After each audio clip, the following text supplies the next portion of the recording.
As I got to about 9-10 years old, I started to see roles on television that I wanted to play, like a police officer in The Bill or be a part of the Goodness Gracious Me family, which I think further fueled the desire to do this professionally.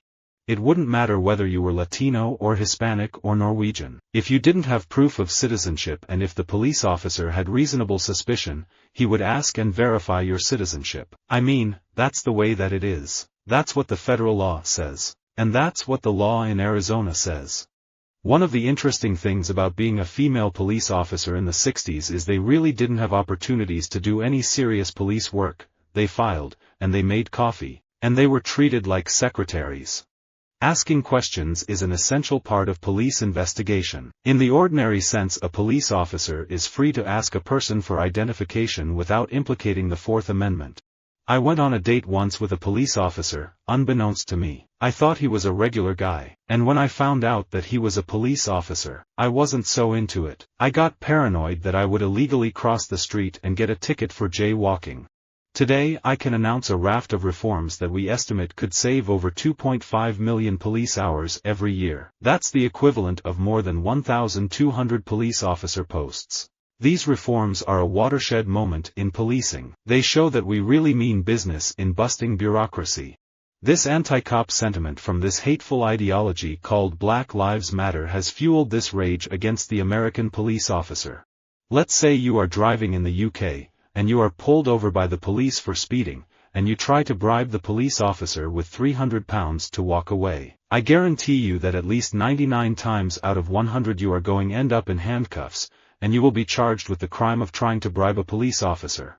When you go to your local police officer, your police chief in the town you live in, big or small, he will tell you the vast majority of the weapons recovered at a crime scene are either stolen weapons, or they have been lost or stolen.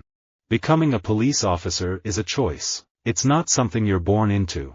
I come from a law enforcement family. My grandfather, William J. Comey, was a police officer. Pop Comey is one of my heroes. I have a picture of him on my wall in my office at the FBI, reminding me of the legacy I've inherited and that I must honor.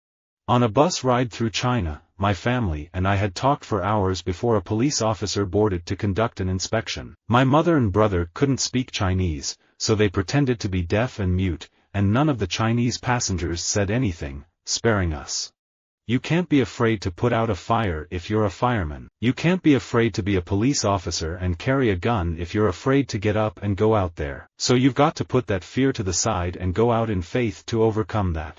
I have a special interest in children who have lost a parent or loved one in the line of duty as they served their country as a police officer, firefighter, federal agent or member of the military. But children all over the world need help and an opportunity to flourish. If a police officer is looking for a criminal, he or she might stop a number of people in that particular area and ask to see their driver's license. No one bellyaches about civil rights or privacy issues. We're just happy the cops are trying to find the bad guy. It is a lot harder now to be a police officer than what it used to be. I'm sick of watching Blue Lives Matter supporters idly stand by any police officer simply because he wears blue, ignoring the facts that should make them cringe in disbelief and horror. Police brutality is systemic, not anecdotal. I don't plan or schedule my career thinking first I will play a common man, then a police officer, then a superhero. I love good scripts, and I don't care if I play the main part in it or not. I want to be a part of good films. That's my dream. Jacobin Swargaragium was that film for me. I've been a police officer for over 20 years, and I've investigated murders and all kinds of different crimes. I wanted to be a police officer for a long time so I could be just like my dad. Discretion is the most powerful tool a police officer carries on the beat, because an appropriate level of discretion can short-circuit the use of lethal force. Discretion and de-escalation measures are pro-community, pro-police, and create more trust while making everyone safer. Now, can some cops be overbearing, rude? Yeah. But we have a process for that. Do what the officer tells you to do, and file a complaint. That's the process. You don't attack a police officer on the street or resist arrest because you think you're being hassled. When a police officer tells you to stay in the car, you stay in the car. As a former police officer, I have long advocated that it is not only the job of the NYPD to make our communities safe. I have also stated that it is not solely the role of ACS to fight child abuse. The community at large must do their share in with these important initiatives. I couldn't be a police officer. It's a very difficult job to put your life in the face of danger for someone else, and that is extremely selfless. To now vilify cops is not really the way I think it should be looked at. This is going to sound ridiculous, but I remember watching Boys and the Hood, and there is a scene where Cuba Gooding, Jr. gets pressed against a car by a police officer, and he starts crying because it's so humiliating. I remember thinking in that moment that I could totally identify with him, and I'm a little white kid from Canada. Initially charged with assaulting a police officer and resisting arrest, I was held for 36 hours, was beaten by cops and made to stand spread-eagled against the cell wall for 12 hours with no food or water, until I collapsed. Everyone was strip-searched on the way in. Let me be clear, no one is above the law. Not a politician, not a priest, not a criminal, not a police officer. We are all accountable for our actions. I am a military police officer and I have served on 2 deployments. My first was to Iraq, in a medical unit, and my second deployment was to Kuwait, as a military police platoon leader. I've always thought that I'd make a pretty good police officer, except maybe for the danger part. I have a rare medical condition that makes it difficult for me to risk getting shot, so probably I'd have to be one of those officers who work in do not shoot areas. There is no reason for anyone in this country, anyone except a police officer or a military person, to buy, to own, to have, to use a handgun, and the only way to do that is to change the Constitution. I don't mind being identified as any character as long as I'm doing a good job as an actor. I have done all kinds of roles, from an editor, judge, police officer, murderer to a corrupt businessman. I know what it's like to be afraid of the police. When you see a police officer, you don't immediately feel safe. You wonder what you've done wrong and what could happen to you. You cannot bribe a Chilean police officer, I know this firsthand.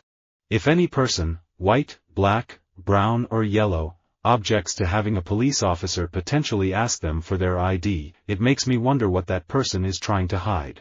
50,000 people in Mexico have been murdered. Puerto Penasco, 60 miles south of our border, just had 5 people and a police officer killed. That is like part of Arizona, and it is spilling over into our state. My grandfather was a police officer. He taught Dad about lie detectors and police interrogation methods, so Dad got this old World War II lie detector and used it on us regularly. He was obsessed with the truth. I have a former Baltimore City police officer's uniform and his robe and hood. He was the Grand Dragon, which means state leader. His day job, what paid his bills, he was a Baltimore City police officer, not an undercover officer in the Klan gathering intelligence, but a bona fide Klansman on the Baltimore City police force.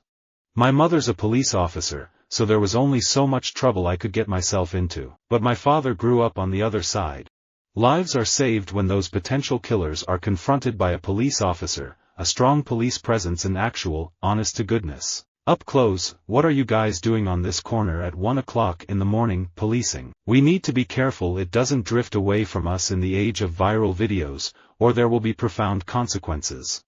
When a young non-white male is stopped and searched at the whim of a police officer, his idea of personal space, privacy and self-esteem are shattered, to say nothing of his 4th and 14th Amendment protections. The damage goes deep quickly and stays. Stop-frisk, as well as a tactic, is also an incitement.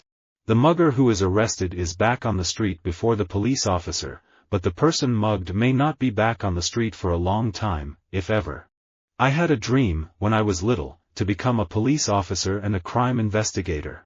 I'm not necessarily in a vocation where I'm at risk. It's not like I'm a police officer. I'm a musician, so when I leave home, my family expects me to come back. The worst teacher in America could never do as much damage as the worst police officer in America. But the right wing has never even been slightly curious about evaluating the job performance of police officers. If an African American or a recent immigrant, or anyone else, for that matter, can't feel secure walking into a police station or up to a police officer to report a crime, because of a fear that they're not going to be treated well, then everything else that we promise is on a shaky foundation. Communities of color don't understand what it means to be a police officer, the fear that police officers have in just being on the streets. It's an issue that we need to have a national discussion about, the militarization of local police forces, and then when they are used to quell peaceful demonstration, then we have a problem, and especially around this entire case of the murder of Michael Brown at the hands of a Ferguson police officer. I think that Eric Holder has an animosity, a genuine hostility, toward local law enforcement, specifically toward white police officers. He truly believes that every white police officer is a stone-cold racist. Surely the fact that a uniformed police officer is wearing his hair below his collar will make him no less identifiable as a policeman. Visit our website for more quotes, quoting.com.